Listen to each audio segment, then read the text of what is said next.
ನೀವೇನಾದರೂ ಅಂದ್ಕೊಂಡಿರೋದು ಕೇವಲ 24 ಗಂಟೆಯಲ್ಲಿ ನಿಜ ಆಗಿಬಿಟ್ರೆ ಹೇಗೆ? ಸಾಧ್ಯ ಆಗಲ್ಲ ಅಂದ್ಕೊಳ್ತಾ ಇದ್ದೀರಾ? ಆದರೆ ಅದು ಸಾಧ್ಯ ಇದೆ ಅಂತ ನಾನು ಹೇಳ್ತಾ ಇದ್ದೀನಿ. ಹಾಯ್, ನಾನು Bharati, law of attraction coach. ಅದು ಹೇಗೆ ಅಂತ ಈ ವಿಡಿಯೋದಲ್ಲಿ ನಾವು ತಿಳ್ಕೊಳ್ಳೋಣ ಸ್ನೇಹಿತರೆ. ಈ ಲಾ ಆಫ್ ಅಟ್ರಾಕ್ಷನ್ ಅಥವಾ ಮ್ಯಾನಿಫೆಸ್ಟೇಷನ್ ಯಾವಾಗ ವರ್ಕ್ ಆಗುತ್ತೆ ಅಂತಂದರೆ, ನಾವು ಏನೇ ಒಂದು ಗುರಿ ಅಥವಾ ಆಸೆಯನ್ನು ಇಟ್ಟುಕೊಂಡಾಗ ಅದಕ್ಕೆ ಕೆಲವು ಅಂಶಗಳು ಒಂದು ಅಲೈನ್ಮೆಂಟಲ್ಲಿ ಬರಬೇಕು ಅಂತ ಹೇಳ್ತೀವಿ.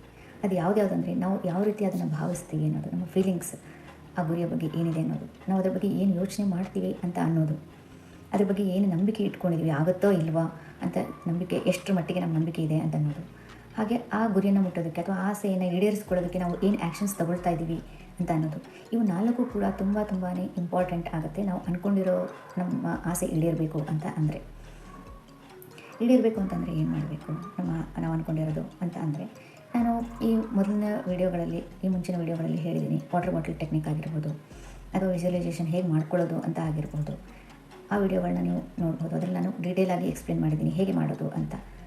ಈ ವಿಡಿಯೋದಲ್ಲಿ ಸಂಕ್ಷಿಪ್ತವಾಗಿ ಹೇಳ್ತೀನಿ ಹೇಗೆ ಮಾಡೋದು ಅಂತ. ನೀವೇನು ಆಸೆ ಇಟ್ಕೊಂಡಿರ್ತೀರ ಅದನ್ನು ವಾಟರ್ ಬಾಟಲ್ ಮೇಲೆ ಬರೆದುಬಿಟ್ಟು ರಾತ್ರಿ ಪೂರ ಹಾಕಿಬಿಟ್ಟು ಬೆಳಗ್ಗೆ ಆ ನೀರನ್ನು ನೀವು ಕುಡಿಬೇಕಾಗುತ್ತೆ.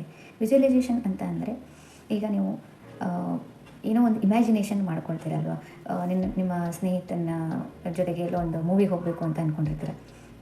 ಆ ಥಾಟ್ ಬಂದ ತಕ್ಷಣ ನಿಮಗೆ ಅನಿಸುತ್ತೆ, ನಾನೀಗ ನಿಮ್ಮ ಮೈಂಡಲ್ಲಿ ಮೆಮೊರೈಸ್ ಮಾಡ್ಕೊಂಡು ಹೋಗ್ತೀರಾ. ಓಕೆ, ನಾನು ಬೇಗ ರೆಡಿ ಆಗಬೇಕು, ಗಾಡಿ ತೊಗೊಳ್ಬೇಕು, ಅವ್ರ ಮನೆಗೆ ಹೋಗಬೇಕು, ಆಮೇಲೆ ಅಲ್ಲಿಂದ ಇನ್ನೊಬ್ಬರನ್ನ ಪಿಕಪ್ ಮಾಡಬೇಕು, ನೆಕ್ಸ್ಟ್ ಥಿಯೇಟ್ರಿಗೆ ಹೋಗಬೇಕು. ಈ ರಿಹರ್ಸಲ್ ನಿಮ್ಮ ಮೈಂಡಲ್ಲಿ ಆಗುತ್ತೆ ಅಲ್ವಾ, ಅದನ್ನೇ ವಿಜುವಲೈಸೇಷನ್ ಅಂತ ಅನ್ನೋದು. ಇನ್ನೂ ಅದು ರಿಯಾಲಿಟಿಗೆ ಬರೋಕ್ಕಿಂತ ಮುಂಚೆ ನೀವೇ ಒಂದು ಇಮ್ಯಾಜಿನೇಷನ್ ಮಾಡ್ಕೊಳ್ತಿರಲ್ಲ, ಅದು ವಿಜುವಲೈಸೇಷನ್ ಅಂತ ಹೇಳ್ಬೋದು. ಇದು ಒಂದು ತುಂಬ ಸಿಂಪಲ್ಲಾಗಿ ನಾನು ನಿಮಗೆ ಇಲ್ಲಿ ಎಕ್ಸ್ಪ್ಲೇನ್ ಮಾಡಿರೋದು.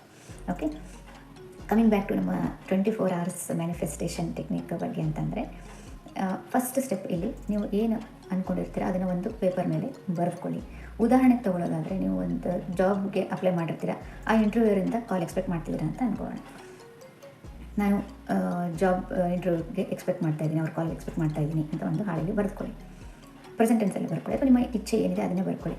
ಓಕೆ, ನೆಕ್ಸ್ಟ್ ಸ್ಟೆಪ್ಪು ವಿಜುವಲೈಸೇಷನ್ ಮಾಡ್ಕೊಳ್ಬೇಕು. ನೀವು ಅವ್ರ ಕಾಲ್ ಬಂದಾಗಿದೆ, ನಿಮಗೆ ಆಲ್ರೆಡಿ ನಿಮ್ಮ ಫೋನ್ ರಿಂಗ್ ಆಗ್ತಾಯಿದೆ, ನೀವು ಕಾಲ್ ರಿಸೀವ್ ಮಾಡಿ ಮಾತಾಡ್ತಾ ಇದ್ದೀರಾ, ಅವರು ನೋಡಿ ನೀವು ಈ ದಿನಾಂಕ ಇಂಟರ್ವ್ಯೂಗೆ ಬನ್ನಿ ಅಂತ ಕರಿತಾ ಇದ್ದಾರೆ ಅಂತ ಅನ್ನೋದನ್ನು ನೀವು ವಿಜುವಲೈಸೇಷನ್ ಮಾಡ್ಕೊಳ್ಬೇಕು. ಅಂದರೆ ಮೈಂಡಲ್ಲಿ ರಿಹರ್ಸಲ್ ಮಾಡ್ಕೊಳ್ಬೇಕು, ಆಲ್ರೆಡಿ ಆಗಿದೆ ಅದು ಅನ್ನೋದನ್ನ ಫ್ಯೂಚರ್ ಟೆನ್ಸಲ್ಲಿ. Okay, 3rd and 4th steps are very important. ತುಂಬಾ ಇಂಪಾರ್ಟೆಂಟ್ ಸ್ಟೆಪ್ಸ್ ಈ 3 ಮತ್ತು 4ನೇ ಸ್ಟೆಪ್ಸ್.